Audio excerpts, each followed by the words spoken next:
இப்போ உலகத்தினுடைய மிக முக்கியமான அடுத்து வரக்கூடியதான என்ன சம்பவம் வரப்போகுது அப்படின்னு கேட்டீங்கன்னு சொன்னா, மத்திய 24 இயேசு சொன்ன பஞ்சங்களுடைய உச்சத்துக்கு பூமி போக போகுது.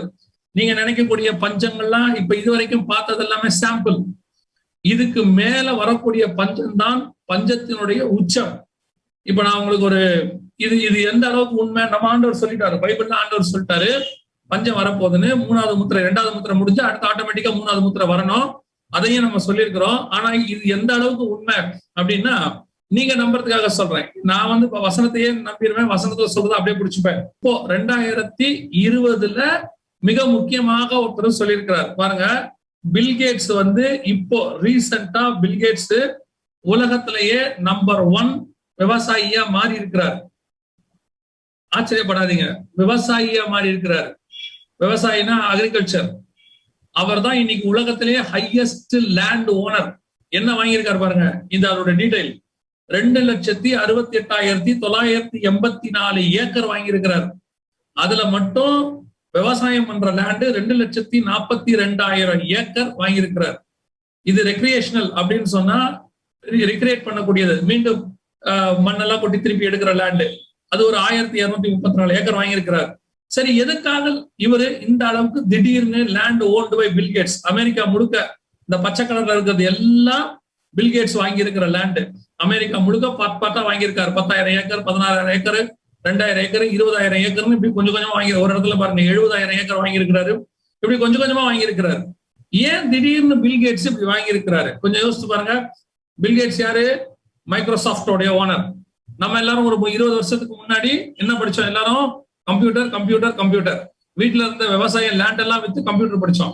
கம்ப்யூட்டர் தான் வாழ்க்கை, கம்ப்யூட்டர் தான் எதிர்காலம் அப்படின்னும். திடீர்னு பார்த்தா கம்ப்யூட்டர் ஓனர் எல்லாத்தையும் விட்டுட்டு விவசாயத்துக்கு போயிட்டாரு.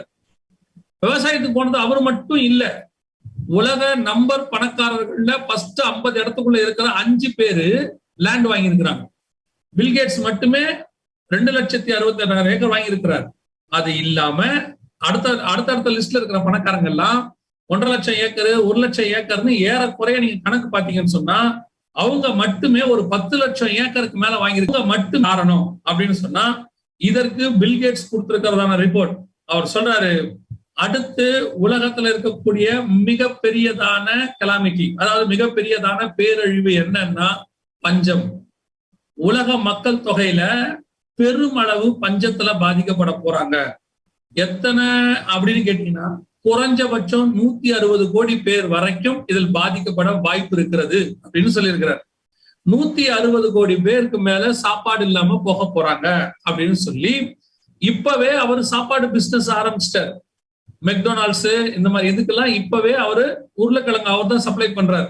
நீங்க பிரெஞ்சு ஃப்ரைஸ் அப்படின்லாம் சாப்பிட்றோமே, இந்த பிரெஞ்சு ஃப்ரைஸ் மெக்டொனால்ட்ஸ்ல இருக்கிறது, KFCக்கு வேண்டியது, இந்த மாதிரி மிக மிக பெரிய நிறுவனங்களுக்கு எல்லாம் பில்கேட்ஸ் தான் இப்ப உருளைக்கிழங்கு சப்ளை பண்றாரு.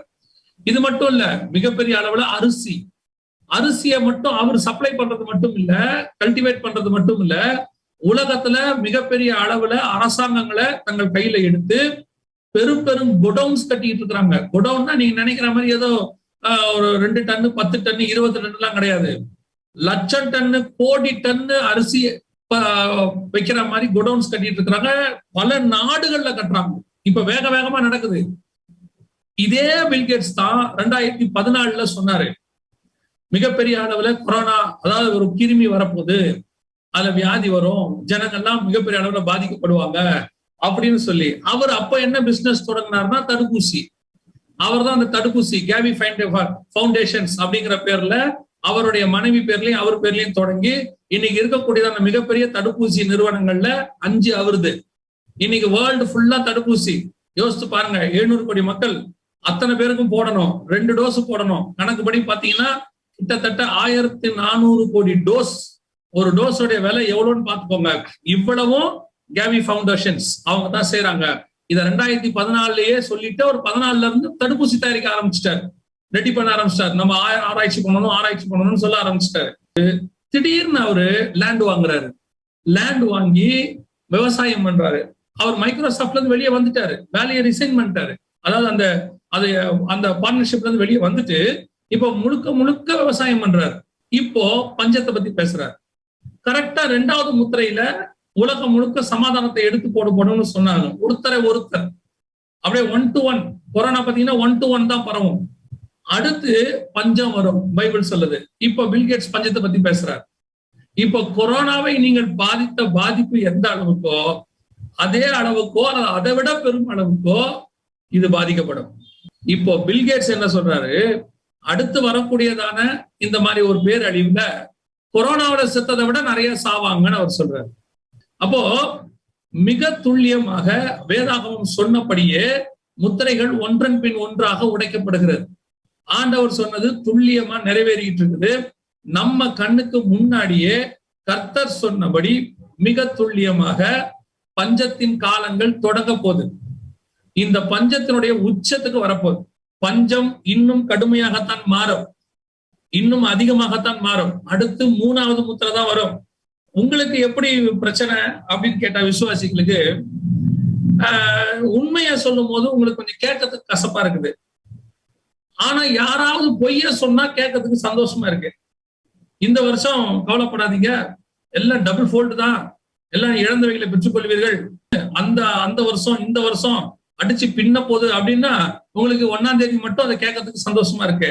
2ஆம் தேதி ஆஸ் யூஷுவல் இதேதான் பிரச்சனை, இப்படியேதான் இருக்கு அப்படி சொல்ற அந்த ஊழியக்காரர் தான் நல்லவரா படுறாரு.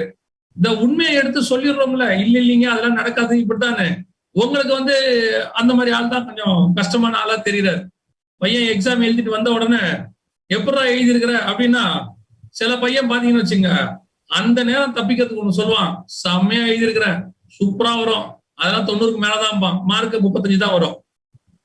ஆனா சில பையன் சொல்லுவான், கொஞ்சம் பரவாயில்ல ஏதோ கஷ்டம்தான் பாஸ் பண்ணிடுவேன் அப்படிமா. நம்ம அவனை பிடிச்சி திட்டிக்கிட்டு இருப்போம், ஒழுங்கா எழுத மாட்டியா நீ, அதை பண்ண மாட்டியா இதை பண்ண மாட்டியான்னு.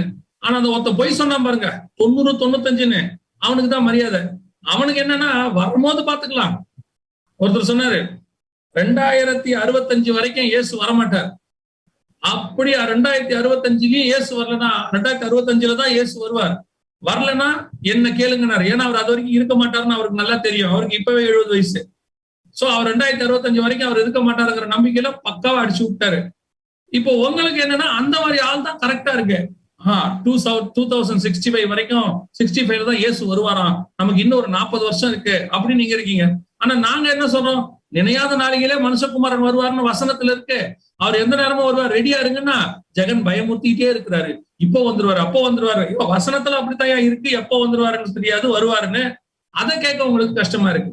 நல்லா கவனிச்சுக்கொள்ளுங்க, இனி முடிவு பரியந்தம் இந்த பூமி நாசத்துக்கு என்றுதான் நியமிக்கப்பட்டிருக்கு. ஆனா ஒண்ணு மட்டும் நிச்சயம், அவைகளுக்கு மத்தியில உங்களையும் என்னையும் பத்திரமாய் பாதுகாக்கிற ஆண்டவர் ஒருவர் இருக்கிறார். உங்களுக்கு எனக்கும் நியமிச்சிருக்கிற நாள் வரைக்கும் கர்த்தர் பத்திரமா பாதுகாப்பு. அதுல எந்த விதமான மாற்று கருத்தும் இல்லை. நமக்கு காக்கா வந்தாலும் வரும், காக்கா இல்லாவிட்டால் ஒரு விதவை வீடு இருக்கும். விதவை வீடுமே இல்லாட்டி பரலோகத்துல தூதன் சாப்பாடு கொண்டு நம்ம கிட்ட கொடுத்துட்டு போயிடுவா. எப்படி ஆண்டவர் கொடுத்துருவாரு. நம்மள ஆண்டவர் வனாந்தரத்துல அழிச்சு போடுறதுக்காக கூட்டிட்டு வரல. ஆண்டவர் நம்மளை போஷித்து பத்திரமா நடத்துறதுக்கு தான் கூட்டு வந்திருக்கிறாரு. ஆனா இதெல்லாம் பூமியில நடக்கும், சுத்தி நடக்கும், இது நடந்துகிட்டு தான் இருக்கும். அதான் நான் எப்பவும் சொல்லுவேன், பெட்ரோல் விலை ஏறினாலும் பால் விலை ஏறினாலும் உங்களுக்கு மட்டும் ஏறாம இருக்காது, உங்களுக்கும் ஏறும். உலகத்துக்கே பால் விலை ஏறினா உங்களுக்கும் ஏறதான் செய்யும். சிலர் என்ன சொல்லுவாங்க, அதெல்லாம் கவலைப்படாதீர்கள், உங்களுக்கு மாத்திரம் பால் விலை ஏறாதும்பா, நீங்க அதான் நம்புவீங்க. நாங்க சொல்றோம் எல்லாருக்கும் ஏறும். ஆனா ஒண்ணு, எவ்வளவு ஏறினாலும் அதை வாங்கக்கூடிய அளவுக்கு கர்த்தர் உங்களை எண்ணியும் உயர்த்துவார், உங்களை எண்ணியும் பலப்படுத்துவார். அதுதான் கர்த்தர் நமக்கு செய்யறது. சுத்தி நடக்கிறது நடக்கதான் செய்யும், அது மாற்றவே முடியாது. ஏன்னா ஆண்டவர் சொன்ன தீர்க்க தரிசனம் அது நடக்கும். நீங்க கொண்டு போய் பாபிலோன்ல உட்கார வச்சாலும், அங்க இருக்கிற அத்தனை பேர் சித்திரவதை அனுபவிச்சாலும் தானியலுக்கு ஒரு சீட் கிடைக்கும், அவன் போய் பத்திரமா ஒரு இடத்துல உட்காந்துப்பான். அதே மாதிரி கர்த்தர் உங்களுக்கும் எனக்கும் செய்வார். இப்ப நான் சொல்றதை கேட்ட உடனே ஐயோ அப்படி நடக்க போகுது இப்படி நடக்க போகுதுன்னு பயப்பட வேண்டாம். இதெல்லாம் நடக்கும். அவைகளுக்கு மத்தியில உங்களையும் என்னையும் பறந்து காக்கிற பட்சியை போல கர்த்தர் பாதுகாப்பார்.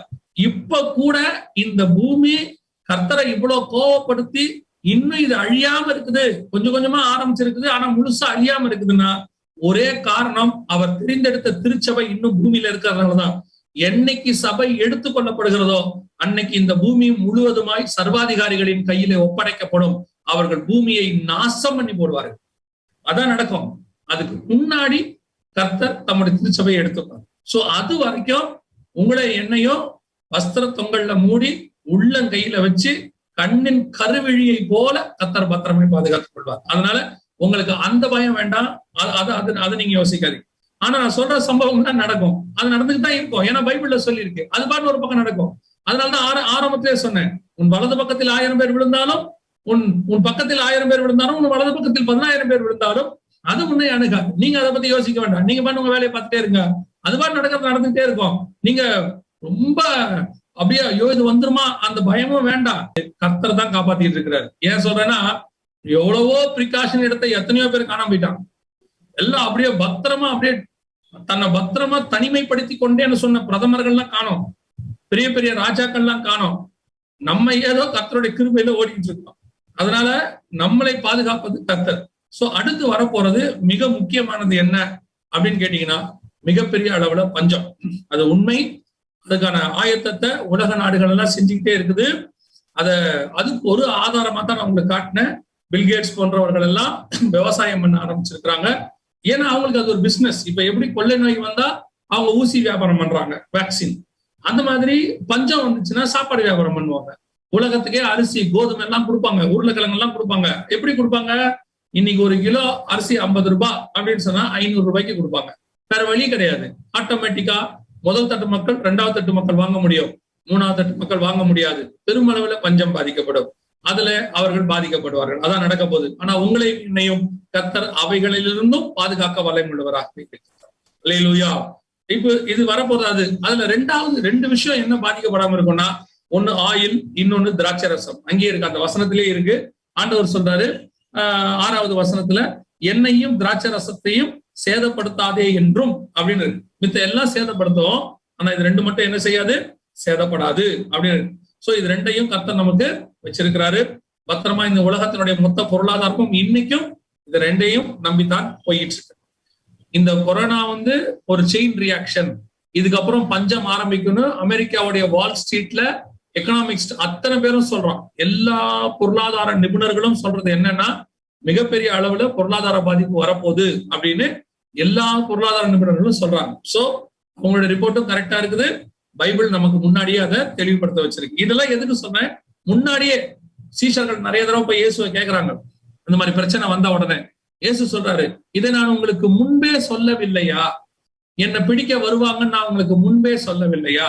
மனுஷகுமாரன் ஒப்படைக்கப்படுவார்னு முன்பே அது அர்த்தம் என்ன? இந்த மாதிரி சிச்சுவேஷன் வரும்போது நம்ம பயப்படாம இருக்கணும்ன்றது தான் ஆண்டவர் முன்னாடியே சொல்றாரு. நாம் அதை எப்படி கவனிக்கிறோங்கிறது தான் முக்கியம். மருவமலையில போய் சீஷர்ல கூட்டிட்டு போயிட்டு தனக்கு நடக்க போற கடைசி கால காரியங்களை எல்லாவற்றையும் எலியா, மோசே, இயேசு பேசுறாங்க. இந்த 3 சீஷர்களும் அவங்க உட்கார்ந்து அதை கவனிக்கல. அவங்க நித்திரை மயக்கமாய் இருந்தார்கள். திருப்பி இயேசு இந்த பிரச்சனை வரும்போது அவங்க சொல்றாங்க, இது உமக்கு நடக்க கூடாது. இயேசு சொல்றாரு, இதுதான் உங்களுக்கு நான் முன்னாடியே சொன்னேங்கிற. இப்போ அப்படித்தான் இந்த மாதிரி விஷயங்கள்லாம் சொல்லும் போது நீங்க அதை எப்படி கவனிக்கிறீங்க? ஒரு இன்ஃபர்மேஷனா, ஒரு தகவலா கவனிக்கிறீங்களா? இல்ல பின்னாடி வரப்போது நமக்கு ஆண்டவர் முன்னறிவிக்கிறாரு, இதுக்கு ஒவ்வொரு நாளும் ஜபத்திலையும் நம்ம வேத வாசிப்புலையும் தேவ சமூகத்திலையும் காத்திருக்கணும். அப்படி காத்திருந்தாதான் வரப்போகிற அந்த ஆபத்துல நாம விசுவாசத்தோட இருக்க முடியும்னு நீங்க அப்படி கவனிக்கிறீங்களா? சீஷர்கள் கவனிச்ச மாதிரியே நீங்களும் கவனிச்சீங்கன்னா, நித்திரை மயக்கத்துல கவனிச்சீங்கன்னா, அல்லது ஒரு அசட்டையா கவனிச்சீங்கன்னா, பின்னாடி இந்த சம்பவங்கள் நடக்கும்போது பயப்படுவீங்க. ஒருவேளை அது வரும்போது நீங்க நல்லா இப்ப கவனிச்சிருந்தீங்கன்னா உங்களுக்கு தோணும், இதெல்லாம் நமக்கு ஆண்டவர் முன்னாடியே சொல்லிட்டாரு, 1 வருஷத்துக்கு முன்னாடியே சொல்லிட்டாரு, 2 வருஷத்துக்கு முன்னாடியே சொல்லிட்டாரு அப்படின்னு நாம என்ன செய்வோம்? கேர்ஃபுல்லாக இருப்போம்.